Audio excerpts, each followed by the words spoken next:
kita melihat di tahun 2019 itu bagaimana KPU itu bekerja ya.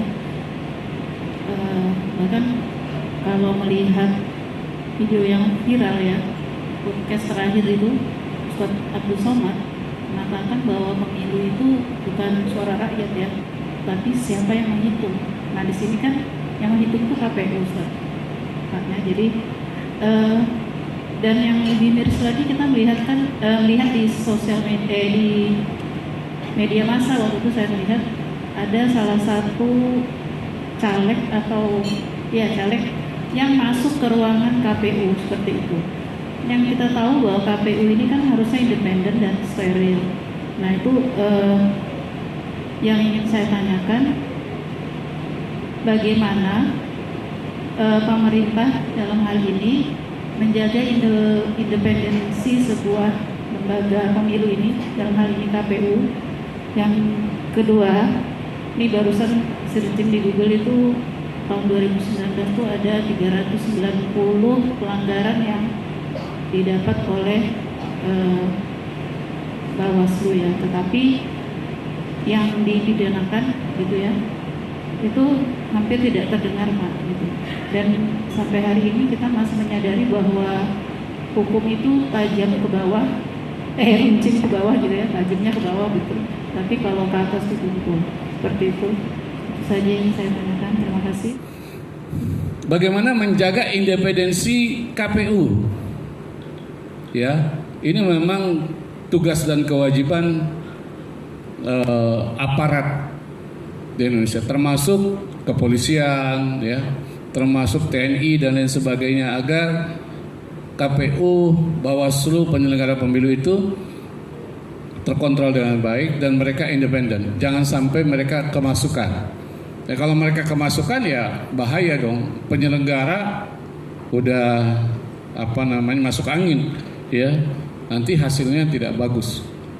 Ya, saya melihat orang-orang yang kita tengarai dulu masuk menjadi anggota DPR RI, DPRD provinsi atau kota kabupaten, ya, dengan cara-cara yang tidak baik, itu menimbulkan masalah, ya, di tengah-tengah bangsa kita.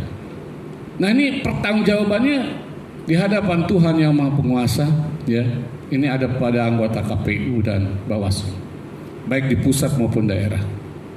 Ingat bahwa Allah Subhanahu wa Ta'ala, ya, akan meminta pertanggungjawaban para pekerja ini, ya, para penyelenggara ini. Anda adalah wasit, jangan sampai wasit itu memberi hadiah penalti kepada lawan yang tidak tepat. Karena kadang-kadang, ya, di dalam permainan bola ada apa istilahnya itu, pura-pura jatuh di depan kotak gawang sehingga diving ya, sehingga dikasih hadiah penalti.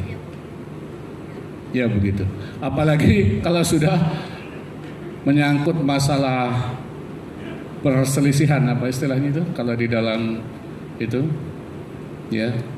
Dahulu ada teman saya itu kena yang seperti itu. Dan ya hanya dengan sedikit masuk suara dari daerah lain langsung kalah, ya, karena sengketa pemilu itu.